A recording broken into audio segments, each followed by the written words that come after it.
Hi, and welcome back to Jen and Dan's Natural Healing with Plants, the go-to podcast for holistic health seekers looking to harness the power of nature for health and healing. I'm Jen. I'm a passionate health educator, a whole food, plant-based culinary coach, and a master herbalist. And I'm here with Dan, who is an exercise specialist and a wonderful master herbalist. Together, we dive into the world of natural healing. We bring you a wealth of knowledge and practical advice, drawing from both traditional wisdom and modern science, with herbs and foods to help you achieve optimal health. So, today we're talking about a fascinating herb that a lot of people have never even heard about. For centuries, people called mimosa the tree of happiness. So, it's one of my favorites. I have a giant one in my backyard. And so, we want to talk about why would a tree earn the name Tree of Happiness? So there are actually two different plants called mimosas. That's what we're talking about today. Um, One is for grief and sadness, emotional trauma, and nervous tension. And the other one you find in a lot of formulas. I'm trying not to name names, but there's one that is very popular among cleansing, parasite cleansings. It's in lots of different protocols, which we don't necessarily follow because everybody's unique. But that one is more for digestive health and parasites. It's in lots of parasite cleansing protocols. So we'll talk about both today because I never knew that it was two totally different plants. And like I said, I have one of them and didn't realize that it's two different ones. So the one for parasite cleanses is more of a ground cover small shrub. And then the one that is the tree of happiness is actually a tree. And you see they both have these pretty pink, delicate flowers on them, which is why it gets confusing. But the one that's a ground cover, low to the ground, that one's more for digestive health and parasites. The tree of life is an actual tree. Mine is a large tree. It's an invasive tree that is for grief and sadness, releasing emotional trauma and nervous tension. So mine, I should let you talk and take over. Well, I didn't even know about this tree until I met you. I've always seen them. I've always seen them around. I had no idea it was edible. I didn't know. Yes, and it's interesting. My stepmom said that one of her close friends, who's also she's a psychiatrist, would when they would have parties and things like that, she would make mocktails that included these pretty pink flowers because they were so sedating and relaxing. And they were so pretty, putting these pink flowers in your tea, which is something that I've been doing ever since my stepmom told me about that. And that was before we even moved here and had our own tree. So we did have trees back in my former location. And so when we realized we had them here, we would have, when, they don't bloom for very long, but we would gather the flowers and we would dry them. They're not as pretty when they're dried. It doesn't taste really great, so you want to pair it with something else, but it's beautiful and it's so pretty to have these little pink flowers floating in your cup. Now, I don't know about drinking the flowers from the shrub. So that would be another discussion. We'd have to talk about that. But mimosa trees are also the scientific name. I'll see if I can say it correctly. Is Albizia julibrisson, and it is from Asia. It is also known as silk tree, the happiness tree.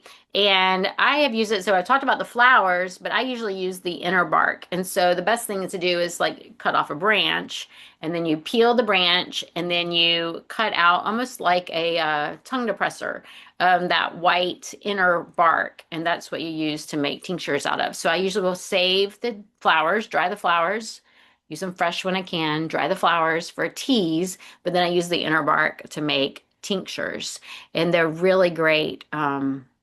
It just, I don't know if it'd be classified as an adaptogen, but it's calming, helps with anxiety, can help with sleep, um, anxiousness, a lot of grief. So I've had a lot of grief in the last year.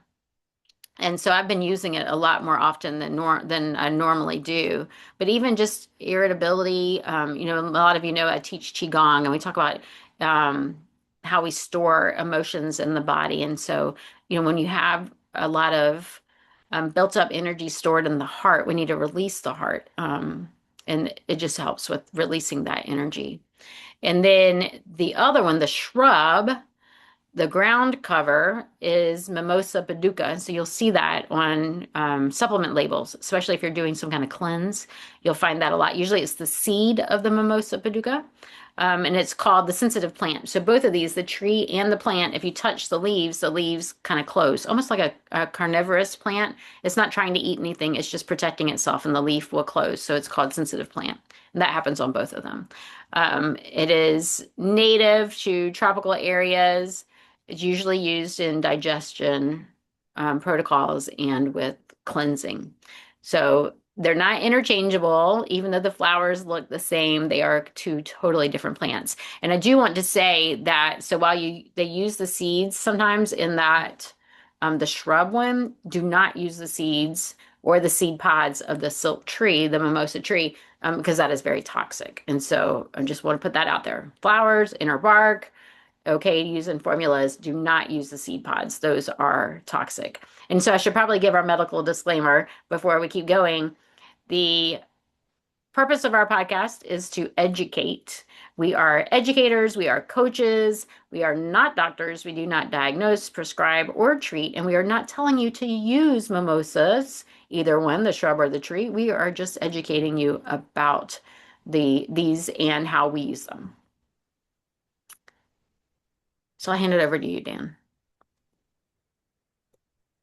So they call it the tree of happiness because in Chinese traditional medicine, they often use it after somebody suffers some kind of a loss. I guess it could be the loss of a family member. They use it during periods of sadness, when your emotions feel stuck, and to lift the spirits. I think we all could use that sometimes. I mean, we all get in these ruts, right? Right, right. Emotional stagnation. That's interesting. Yeah. I mean, yeah, some people, they say you're on an emotional roller coaster, right? I guess. Yeah. And that it makes me also think of sometimes we get stuck in like I think of the monkey brain and we get stuck in our thoughts. And I'm sure you've run across people, I have clients as well, that I almost nickname them, well, like Eeyore. Eeyore from Yeah, Winnie the Pooh, yeah. always the doom and gloom. I would definitely say that he has some emotional stagnation. He can't get out of that. He can't find his happiness, right? Everything Yeah. doom and gloom. And I've met clients that way that they have kind of this Eeyore complex that are just very doom and gloom, and that's not how anyone should live. We should Mm. all be able to find some joy and happiness.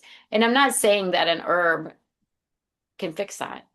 There's a lot more that we have to dig into. It's not because they are deficient in mimosa.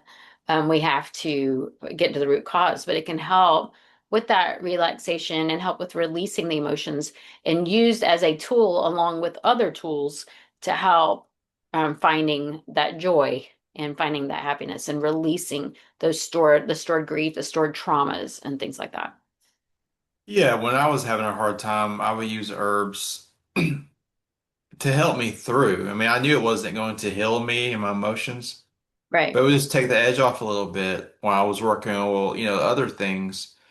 Yeah. But this herb, I've never tried it, but I'm very interested in it, especially after Yes. you said you found was the article about it's comparable to diazepam, right? Yes, I forgot about that. Yes, yes, it compares to diazepam. And so it's why don't they put this out in the news and things like that? Well, it's an invasive plant. If you have a mimosa tree in your yard, like I do, you have mimosa trees all over your yard. And so we're always pulling up little mimosa trees everywhere. Now, Yeah, do we care? No, because we love the tree. But most people don't want to plant it in the yard because it'll be everywhere. You can't market it. You can't trademark it. I can't make money off of it because anybody could put it in their backyard. yeah, Whereas diazepam, you have to go to the yeah. doctor and you're making the conventional medicine more money that way. Um, but there are other benefits to this plant as well. So some of the benefits we're looking at right now, they're studying, research is ongoing, It Right. has neuroprotective compounds. Okay, so that's a big topic, neuroprotective compounds, Yes. because there's so many people being diagnosed with dementia and Alzheimer's. Right. All the baby boomers are hitting that age where they're starting to have cognitive decline. And doesn't that suck? I mean, these people work their whole lives, and now when they get to their retirement, now they can enjoy it because their mind is starting to become diseased. And Right. I've seen this Or, firsthand. yeah, I was gonna say, or if they don't have the cognitive decline, their partner does, and they're having to care for the partner. Yes. Yeah. And instead of traveling and doing the things they thought they'd do in retirement, they're either suffering or they're caring. And so the herb also has anti-inflammatory properties, which is also, I think, one reason it protects your brain because inflammation is the driver of all of our disease. You know, you could look at dementia, you could look at cancer, you could look at heart disease. There's always an inflammation component. Right. And they don't talk about this enough. I mean, they don't talk about anti-inflammatory lifestyles because if you were to live that way, you're going to greatly reduce your risk of developing all these lifestyle diseases that it seems that everybody is getting now. Right. Right. And that beautiful pink color shows us that it is full of antioxidants. Yes. Helps to repair cells, and also helps with reducing inflammation. Yeah. Sleep quality, it helps your sleep. And look, I tell people during your waking hours, you can do everything right. But if your sleep is off, it's going to negate a lot of the good things you did during the day because the body heals and it, detoxifies during rest. It is so important. Yes. Yes. You have to rest to digest and rest to recover and rest to heal. Yes. Instead of reaching for a sleeping pill, which I mean, they can be dangerous, try some herbs first. Hmm. I know a guy that knows a guy that lives in Europe. And over there, he has sleep problems. He goes to the medical doctor there and imagine this. He told the doctor, "Can you give me some sleeping pills?" Doctor's like, "No, we're going to start with herbs." I'm like, "What?" Now that Yeah. sounds like a good medical system, doesn't it? Yes. We should all start with the herbs. Yes. Yes. Yeah. Just getting better in sleep helps with protecting your brain. Oh yeah. Right. Yes. And so I use this one a lot for grief, and I've had some loss this last year. You've had a tremendous amount of loss the last few years. And when we have grief, when we're sad and suffering, and sometimes it's from the death of a loved one, but it can be for, changes in your life. We have grief for all sorts of different reasons, but then that throws off our sleep, it throws off our digestion, um, and appetite. Some people start stuffing their face, some people don't eat at all, they lose their appetite, which that changes your immune function, increases inflammation, and also increases cortisol and stress and things like that. And so we think of grief as being an emotion, but it also has physical effects as well, when we hold on to grief. And so we need other ways to help to release grief, which exercise is one of our go-tos for releasing things, but exercising and sweating and using herbs to help with um, relaxation and releasing and clearing energy. I use Qigong for a lot of clearing as well, but Mimosa can be another thing paired with those tools to help with releasing grief.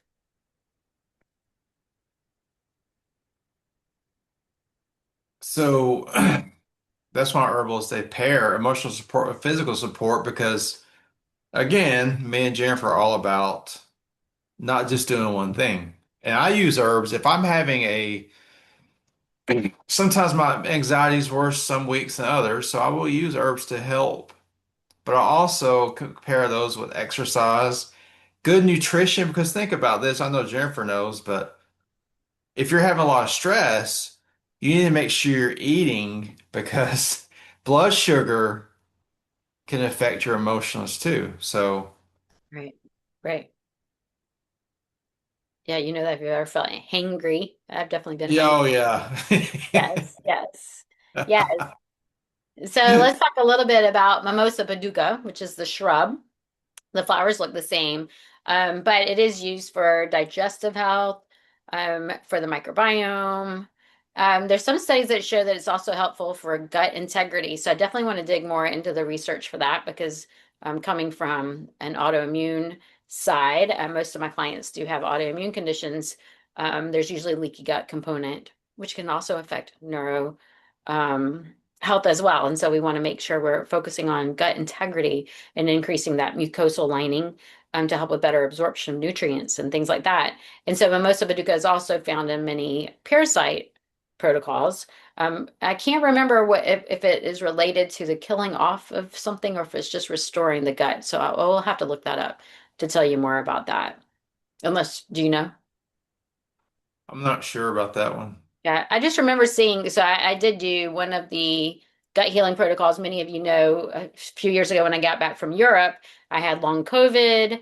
I had rashes all over my entire body. I gained 30 pounds in just like 2 months or something. And I was like, what the heck is going on? And my doctor, I do go to a functional medicine doctor, put me on this protocol that's a very popular protocol out there that's like a year-long protocol, extremely expensive. It was like $1,000 a month to take these herbs, and I noticed that Mimosa baduca was in one of them, and I thought it was my tree. I didn't realize that it was a totally different plant that was used as part of a parasite cleansing part of that program. It's very interesting how, well, it's supposed to balance your microbiome, the Mimosa Baduca. So I don't know how it balances it. You know, Right. Yeah. Does it have like prebiotics or something in there that feed the good bacteria? Because yeah. in a parasite protocol, you're focusing on killing so many things Mhm. in the body. Does this have something to do with cell walls? Does it have something to do with feeding the healthy bacteria? I don't know. So we will have to dig more into that. Yeah, that's beyond the scope of the happiness tree because it's not the happiness tree either. So let's talk about the happiness tree and how it helps with releasing stored emotions, helping with calming the body. Really excellent at helping with anxiety. And it's one of those that's not addictive. You could take it one day, not take it the next day. You don't have the side effects that you would have from medications. But there's other herbs that also can help with stress, anxiety releasing emotions that are also not addictive and can be paired with mimosa. Because remember, I said it's really pretty, but it doesn't taste really great. And so sometimes we combine it with other herbs. And my favorite herb to pair with it is lemon balm. So I've been using lemon balm, golly, 10, 12, 14 years. When I discovered it, it has also been found in numerous studies to be head to head with anxiety medications with no side effects.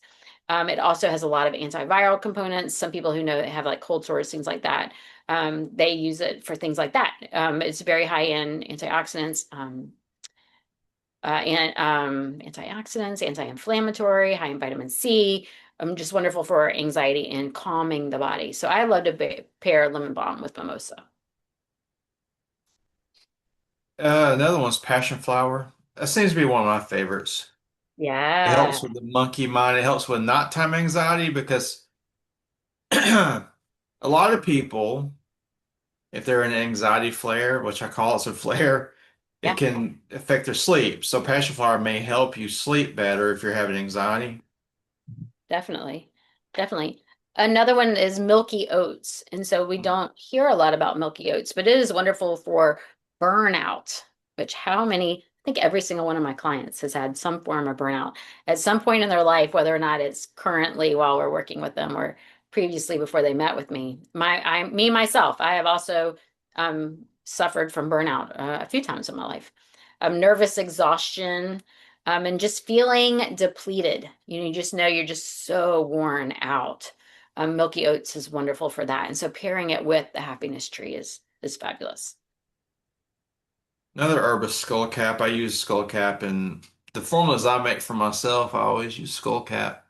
That's a It helps with racing thoughts, which, oh my God, do I yeah, have those sometimes? yes. And overstimulation, like I definitely get there too. I tend to like my history is Graves' disease, which is hyperthyroid, where you're just like, oh. all the time. And so definitely skullcap has been one in my repertoire. I love skullcap. It's one that needs to be taken more long term. It's not going to help you right away. Like if you're having racing thoughts right now and you take skullcap right now, it's probably not going to help you right now. But if you take it longer term, remember again, this is for educational purposes only. I'm not telling you to take it, but longer term, it can help with that and also helps like restoring nerve endings and things like that. So I use it a lot in formulas for clients who have different, muscle conditions and things where we need to restore nerves. Lavender is another herb. I put It's that, used for relaxation and calming support. yes. And It's that's, for yeah, me. go ahead. I didn't mean to interrupt you. No, Say is a go-to for me for bedtime teas. yeah. Yeah. Rose, the herb. Have you ever used the rose herb? Yeah, quite often. Yeah. Yes. In my membership group, we use rose a lot. I'm meant to collect them this year. My roses are already all died back.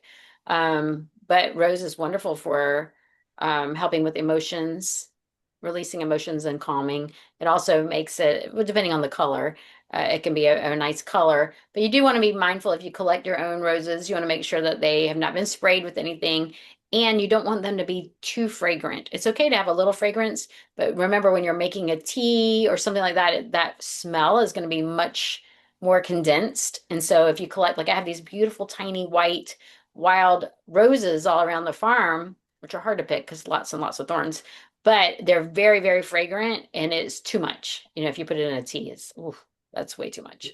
But high in Yeah. antioxidants as well.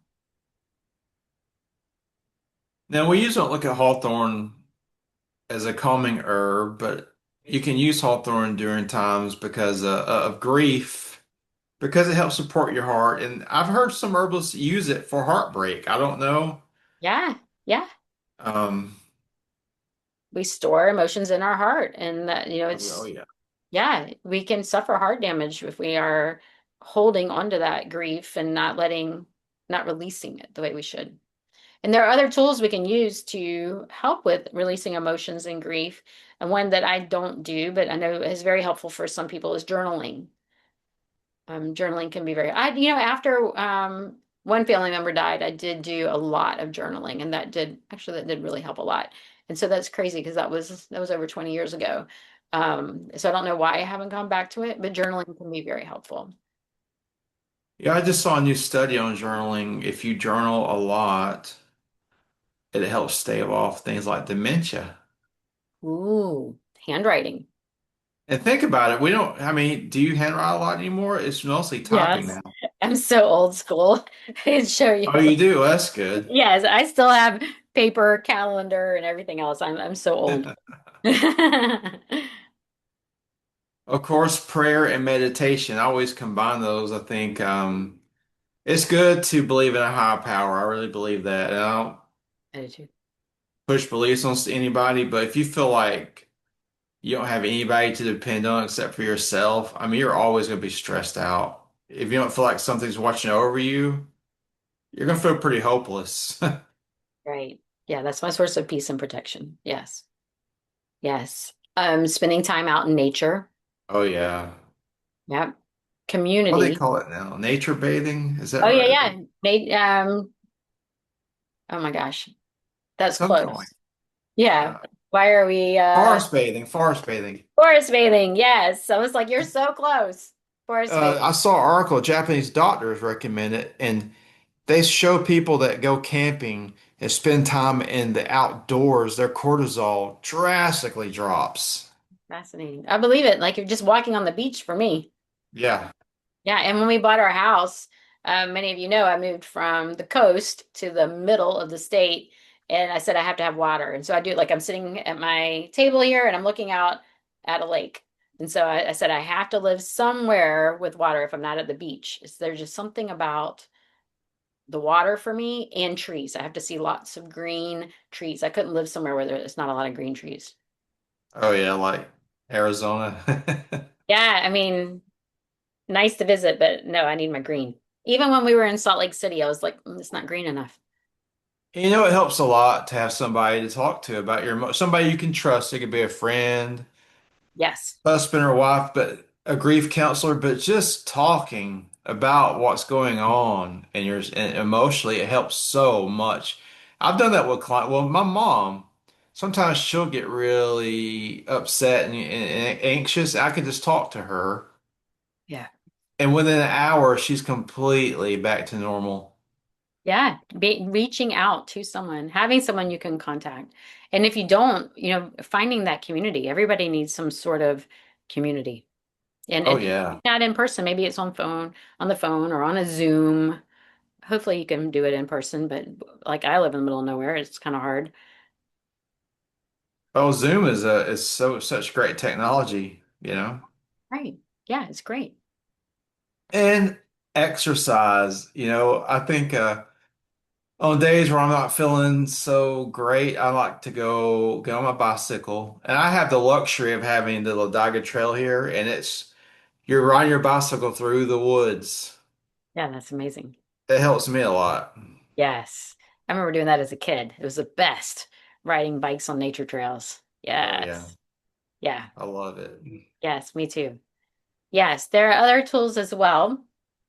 But I hope that so the mimosa trees are blooming right now where we are in the southeastern US. So hopefully you can find some mimosa trees, silk trees, and try out the flowers. It's harder. Like I remember searching for them years ago, trying to find a tincture or dried form somewhere, and it was really hard to find. I think it's just not as familiar to people, but it's an excellent tool. I love it.